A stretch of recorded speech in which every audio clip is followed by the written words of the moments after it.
2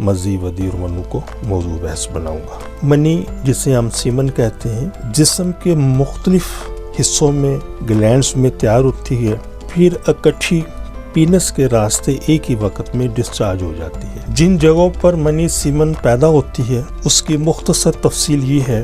number 1 testes, number 2 prostate gland, number 3 pituitary glands جو hormones بناتی ہے اور وہاں سے ہارمونز بھی خارج کرتی ہیں، نمبر 4 کوپلس گلینڈ، اس کے ساتھ سیمینل ویسلز ہیں، اس کی تفصیل پھر کسی پروگرام میں انشاءاللہ میں بتاؤں گا۔ اس کے ساتھ ایک اور نظام کو سمجھ لیں، میں یہ ساری گفتگو اس لیے کر رہا ہوں، چھوٹی چھوٹی باتیں کر رہا ہوں تاکہ وہ لوگ جن کے سپرم کم ہیں، جن کے سپرم مردہ ہیں، جن کے سپرم جسمانی ساخت ٹھیک نہیں ہے یا جن کے سپرم بہت سلو موومنٹ کر رہے ہیں، تو تھوڑی سی ان چیزوں کی اہمیت کو ذرا سامنے رکھیے گا، بہت ساری چیزیں انشاءاللہ آپ کو سمجھ آ جائیں گی۔ تو یہاں پر ایک بہت بریک نقطہ سمجھانا چاہتا ہوں، تو انشاءاللہ بہت ساری چیزیں آپ کو سمجھ آئیں گی کہ ایک مرد جب انٹرکورس کرتا ہے تو جس جگہ پر وہ سپرم پاس کرتا ہے وجائنل کے اندر، تو وہاں سے ایکس تک کا جو سفر ہوتا ہے وہ تقریباً، اگر ہم سپرم کی جسمانی ساخت کو اگر ہم سامنے رکھتے ہیں تو یہاں سے وہاں تک تقریباً 25 کلومیٹر کا سفر بنتا ہے۔ اگر ہم ایک خشخاش کے دانے کو 1000 پر تقسیم کریں تو ایک سپرم کا سائز نکل آتا ہے۔ تو یہ وجائنا سے اور ایکس تک کا جو سفر ہوتا ہے یہ 25 کلومیٹر سفر ہوتا ہے۔ تو اتنی چیز کو اس انداز میں سمجھیں کہ ایک انسان ہے جس نے مسلسل 25 کلومیٹر تیز بھاگنا ہے، پیدل نہیں چلنا، تو مسلسل اس نے 25 کلومیٹر بھاگنا ہے، تو اندازہ کریں کہ کتنی طاقت، کتنا سٹیمنا اس کو چاہیے ہوتا ہے۔ یہی کام سپرم کے حوالے سے ہے کہ اس نے 25 کلومیٹر تیز بھاگنا ہوتا ہے، اور بہت کم سپرم ایکس کے پاس پہنچنے میں، مطلب ایکس کے پاس پہنچتے بہت کم سپرم رہ جاتے ہیں۔ پھر قدرت نے ایکس کے اندر بھی ایک نظام رکھا ہے، اور وہ یہ ہے کہ دنیا کے اندر جو سکین کا جو نظام ہے یہ سائنسدانوں نے ایکس کے نظام سے ہی اپنا لیا ہے، اس سے ہی یہ ماخذ ہے۔ اس کا مطلب یہ ہے کہ جس وقت سپرم ایکس کے گرد چکر لگا رہا ہوتا ہے تو ایکس کے اندر جو نظام موجود ہے وہ ایک ایک سپرم کو سکین کر رہا ہوتا ہے، اس کی پوری فزیک کو، اس کے اندر پورے نظام کو سکین کر رہا ہوتا ہے، اور ایک ایک سپرم کو وہ ایک نام دے رہا ہوتا ہے۔ اب جس وقت جتنے بھی 5 سپرم ہے، 10 سپرم ہے، 15 سپرم، 20 سپرم ہے جو ایکس تک پہنچنے میں کامیاب ہو جاتے ہیں، تو ایکس اس کو مانیٹر کر رہا ہوتا ہے، اس کو سکین کر رہا ہوتا ہے، تو ایک ایک سپرم کو وہ ایک نمبر دیتا ہے۔ جو سب سے صحت مند سپرم ہوتا ہے تو اس کو وہ ایک سگنل بتاتا ہے کہ تم نے انجیکٹ کرنا ہے، میرے اندر داخل ہونا، تو یہ ایک نظام ہے۔ یہ مختصراً میں نے اس پر تھوڑی سی وضاحت کر دی ہے، صرف اس چیز کو سمجھانے کے لیے کہ سپرم کو صحت کے حوالے سے، طاقت کے حوالے سے، فزیک کے حوالے سے کتنا مضبوط ہونا چاہیے۔ تو انشاءاللہ جتنا اچھا وہ ہوگا طاقت کے حوالے سے، موومنٹ کے حوالے سے، پریگنینسی کے اتنی ہی زیادہ چانسز ہیں۔ تو یہ میں نے مختصر عرض کر دی، انشاءاللہ پھر کسی موقع پر اس پورے نظام کو انشاءاللہ موضوع بحث بناؤں گا جس میں پوری تفصیل عرض کروں گا۔ پروگرام کچھ میرا لینتھی ہو گیا، اس کے لیے معذرت خواہ ہوں۔ سپرم پیدا کرنے والے وہ تمام اجزاء جو اس سے پہلے میں ذکر کر چکا ہوں، بشمول اس میں پورا ہارمونز کا نظام ہے، اس کے کسی ایک نظام یا کسی 2 نظام کے اندر خرابی سے سپرم کے اندر کوئی نہ کوئی پرابلم سامنے آ جاتی ہے۔ اگر ان نظام میں جس میں سپرم پیدا ہوتے ہیں اور وہ تمام نظام جو سپرم پیدا کرنے میں حصہ لیتے ہیں، ان میں کسی ایک نظام میں اگر خرابی شدت کے ساتھ آ جائے تو پھر سپرم بننے کا عمل رک جاتا ہے یا پھر سپرم بنتے ہی نہیں۔ اس مرض کو ہم میڈیکل میں ایزوسپرمیا کہتے ہیں۔ پھر اس ایزوسپرمیا کی بھی بہت ساری اقسام ہیں، تو ایزوسپرمیا سیریز کے اندر میں نے ان سب کی تفصیل وضاحت کے ساتھ کر دی ہے۔ اور اگر سپرم پیدا کرنے والا نظام جہاں پہ سپرم پروڈیوس ہوتے ہیں یا جہاں پر سپرم سٹور ہوتے ہیں، ان میں اگر خرابی شدت کے ساتھ نہ ہو تو پھر سپرم کم پیدا ہوتے ہیں، مردہ پیدا ہو سکتے ہیں، یا ان میں ان کی جسمانی ساخت کے حوالے سے کوئی نہ کوئی پرابلم آ سکتی ہے، ان کی رفتار کے حوالے سے کمی ہو سکتی ہے۔ جیسا کہ پروگرام کے شروع میں نے مرض کا نام بتا دیا ہے، آخر میں صرف 2 باتیں نوٹ فرما لیں۔ اگر آپ میں خدا نخواستہ سپرم کم ہیں یا سپرم کم مردہ بھی ہیں، اس کے ساتھ اگر سپرم کی جسمانی ساخت کے حوالے سے بھی کوئی پرابلم ہے تو کوئی بھی علاج شروع کرنے سے پہلے اپنے ٹیسٹیز کا ایک الٹرا ساؤنڈ ضرور کروائیں۔ یہ انتہائی نالائکی والی بات ہے کہ اگر آپ کے سپرم کم ہیں، مردہ ہیں، اس کی مارفولوجی کے حوالے سے کوئی کمی ہے تو ڈائریکٹ سیمن کی رپورٹ دیکھ کر اگر آپ علاج کرتے ہیں یا کرواتے ہیں تو یہ کوئی عقل مندی کا ثبوت نہیں، یہ ایک لا علمی والی بات ہے۔ اس کی وجہ یہ ہے کہ سیمن رپورٹ نے یہ بتایا ہے کہ سپرم کم ہے یا مردہ ہیں یا ادر جو بھی اس کے علاوہ اس کے اندر پوزیشن ہے، یہ تو اس نے وضاحت کر دی، لیکن سیمن رپورٹ یہ کبھی نہیں بتائے گی کہ یہ مردہ کیوں ہے، کم کیوں ہے، اس کی مارفولوجی کم کیوں ہے، اس کی رفتار کم کیوں ہے۔ تو ان سب چیزوں کو تشخیص کرنے کے لیے، ڈائگنوز کرنے کے لیے صرف ایک سنگل ٹیسٹ جس کو ہم ٹیسٹیز کا الٹرا ساؤنڈ بھی کہتے ہیں، سیکیوٹل الٹرا ساؤنڈ بھی کہتے ہیں، سکوٹرم الٹرا ساؤنڈ بھی کہتے ہیں، یہ ایک سنگل ٹیسٹ 95% مریضوں کی تشخیص کرنے کے اندر کارآمد ہوتا ہے۔ ٹیسٹیز کا الٹرا ساؤنڈ دو طرح کے مارکیٹ میں اویلیبل ہیں، ایک عام الٹرا ساؤنڈ ہے جس سے ہم بلیک اینڈ وائٹ بھی کہتے ہیں، اور ایک الٹرا ساؤنڈ ہے کلر جس کو ہم ڈوپلر کہتے ہیں۔ تو کوشش کریں اگر ہو سکے تو کلر ٹیسٹس کا الٹرا ساؤنڈ کروائیے، اور اگر یہ سہولت آپ کے نزدیک میسر نہ ہو تو آپ black and white ultra sound کروا کر بھی اس مرض کی تشخیص کر سکتے ہیں۔ بہت سارے دوست فون پہ رابطہ کرتے ہیں لیکن ہم لیبارٹری میں گئے ہیں، ان کو یہ ٹیسٹ سمجھ نہیں آتا یا وہ کہتے ہیں ہم نہیں کرتے، تو گزارش یہ ہے کہ جو لیبارٹریز ہوتی ہیں ان کے پاس عموماً الٹرا ساؤنڈ کی سہولت موجود نہیں ہوتی، تو یہ کسی کلینکس میں آپ کروائیں گے یا کسی بھی آپ ہاسپٹل میں یہ آپ کروا سکتے ہیں، تو وہاں سے یہ ٹیسٹ ہوتا ہے۔ تو یہ ایک سنگل ٹیسٹ آپ کے سپرم کم ہونے یا سپرم سے متعلقہ جتنے بھی امراض ہیں اس کو مرض کی نشاندہی کر دے گا، اور انشاءاللہ پھر ہمیں علاج کرنے کے اندر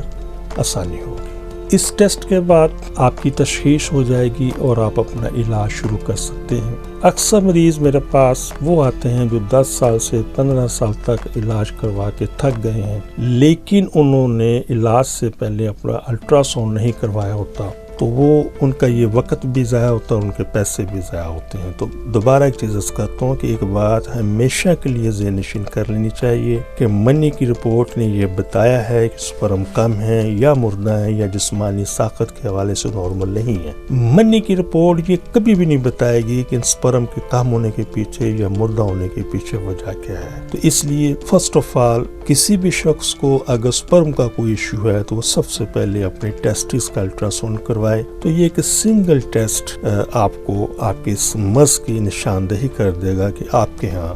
ایسا کیوں ہو رہا ہے یا